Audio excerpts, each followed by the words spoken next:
Very excited. Been dreaming of this since I was a kid. Grew up watching this game.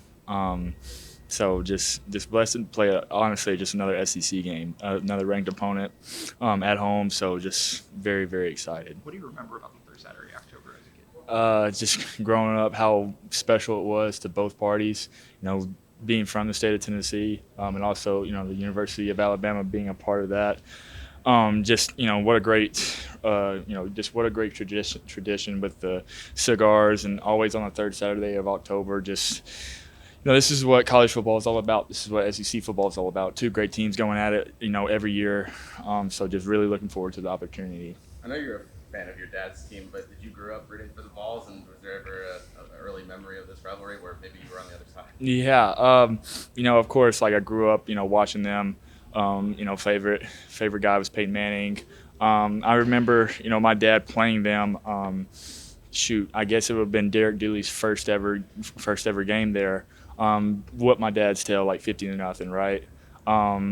I actually had two memories. One was, I was crying in the little, locker room right there because I didn't really know, like, at the time that FBS versus FCS, how it worked or whatever. So I was like, 50-0, like what the heck, what's going on? But the second part was Peyton Manning was on the other sideline. And pregame, I walked over there, and I asked him, how does it feel to play against your brother? In NFL, and I remember like it was yesterday. He was like, "Man, it's really hard, but it's fun." So that's one of my favorite memories as a kid, good and bad. But just great to be a part of that. We heard you got after the offense a little bit in the meeting. Caden let us know about that. Can you sort of walk us through what brought that on? Yeah, I think it's going to stay between the offense, but. I just kind of told it how it was, how I felt as a leader. It's my job to make sure that I get the best out of guys, and I get the best out of myself. And I just felt like the last couple games we hadn't executed very well in some things. So I just wanted to make sure that the guys understand, what the standard is here and what the standard is of this offense. But yeah, I won't keep that between us. How do you evaluate where you can get better? What are the big things pointing this first what you're looking for? Yeah, I can get the ball out quicker. Understand that like, just because, they're bringing some type of pressure, right? I got to understand, I can get the ball out quicker in the flat and on my checkdowns. I can not take as many sacks. When I get out of the pocket, right? Understand situational ball better on third down. Instead of waiting on the big ball, just kind of taking what they give me, just some things like that. I got to clean up, but it's also disappointing because it's easy stuff. You know what I mean? And I got to make sure that I help my teammates, in that type of aspect because they count on me for a lot of stuff, and I'm not executing that. And I'm putting us in a bad position. So. How do you make sure you don't dwell on mistakes early? Yeah. I feel like in the past, right, that's kind of what kept me from playing to a certain extent. We always talk about going 1-0 here.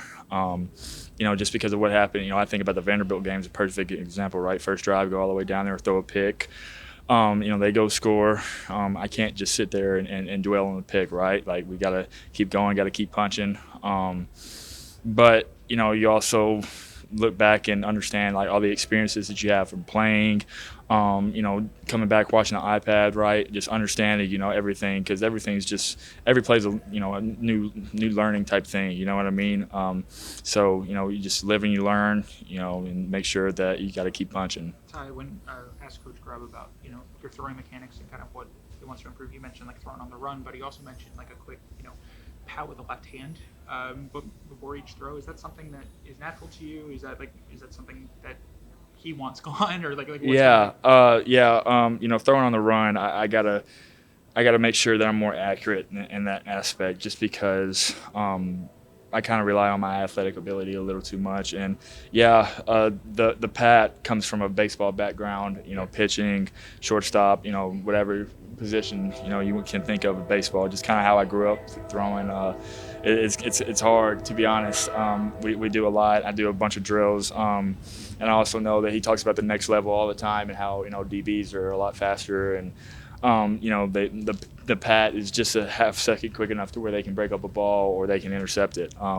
So I need to definitely work on that, especially with the RPOs and other things like that. What kind of goes into, is that just a mental thing? Yeah, it's a mental thing. It's a mechanical thing. But at the same time, right, it's just trying to complete balls. So if it happens, it happens. But I can't just think about it in the game like, oh, don't pat the ball, don't pat the ball. I'm just playing at that point. What positions in baseball did you play? I played center, shortstop. I pitched. I caught. Played third. I mean, a little bit of Played everything. everywhere. Yeah, I enjoyed baseball a lot. I'm a huge baseball fan. Did you see that double play last night? Who? The Brewers and the. Yeah, the Dodgers. Yeah, Dodgers won. Freddie Freeman, man, baller. The ball's coming in your hand on all 3 4th down attempts. What does it say? A, that you have an offensive coordinator that trusts you that much, and then also trusts the offense to go for it in those situations. Yeah, it means a lot, right? I feel like that. Them trusted me to get the ball, give me the ball in that position, right, with the game on the line is huge compliment. But it's also, a huge compliment to the offense that one, we can, withstand in the pocket, withstand the pass rush, and 2, make plays on the outside like, Lightsir Brooks did on that 4th down. But I think about all the times that led up to the 4th down. You know what I mean? Like the sack, the MA on a screen, just easy stuff like that we can avoid, and that's what we got to stop. Talk about using your athleticism. Do you love those kind of rollout plays where it's just 2-on-1 against the defender and you can kind of backyard it? Yeah, absolutely, right. You look at the Chiefs yesterday at the Monday Night Football game, right? Like Patrick Mahomes, that's kind of what he does best with the Chiefs. Andy Reid, and those guys do a great job of just getting Patrick out in space, right, and getting those guys the ball. It's kind of, one, it gives the defense another thing to worry about, and then 2, gives the fast guys a lot of space to go work. So. I just talked to Tim Keenan and asked him, is there any chance y'all will line him up at fullback and put Proctor at running back? And he said, we'll see. Is there any sort of discussion in practice? Yeah, there's something in the works, and we're just going to leave it at that. So, yeah. He says he hasn't thrown the ball yet, though. Is he? Nah, he's not going. He's not going to either. I've seen the way he throws. Ty, what have you seen? There's obviously been a lot of attention on you as an Alabama starter, but what have you seen from Austin and Keelan over the past few weeks? Yeah.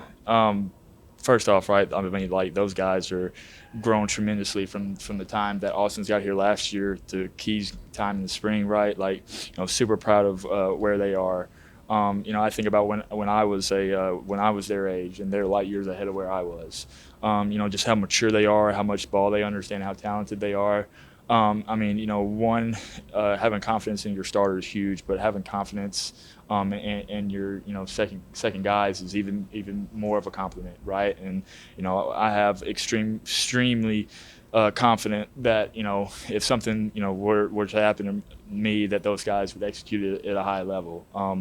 So just really, those are my brothers, man. Like, just super proud of them. And I can't thank them enough, honestly. Like, those are some of my boys, and it's my job to make sure that I can mentor them in any type of way. What makes Tennessee's secondary so vulnerable? I honestly don't think they're vulnerable at all, to be honest with you. They do a lot. They're good up front. They'll play man. They're physical. And they move around. They're fast. It's just like an SEC defense, you know what I mean? They're going to cause chaos. They're going to, they're going to blitz, all types of stuff, right? So we got to be on our P's and Q's, and, got to be disciplined with everything, right? Because they're going to bring, every type of thing they got at us. We just got to make sure that, we make plays, right? Because their offense is going to make plays with how tempo they are. We just need to understand it. We need to do our job. You know what I mean? Like, that's a good defense. I'm pretty sure they're like number 1 in sacks, number 1, turnovers and touchdowns, right? So we got to protect the ball, but I don't think they're vulnerable at all, to be honest with you. I think they're, one of the top defenses in the country. It's the base. Do you feel like this wide receiver room is equipped enough to go against a top defense like that? This wide receiver room has skill sets like no other.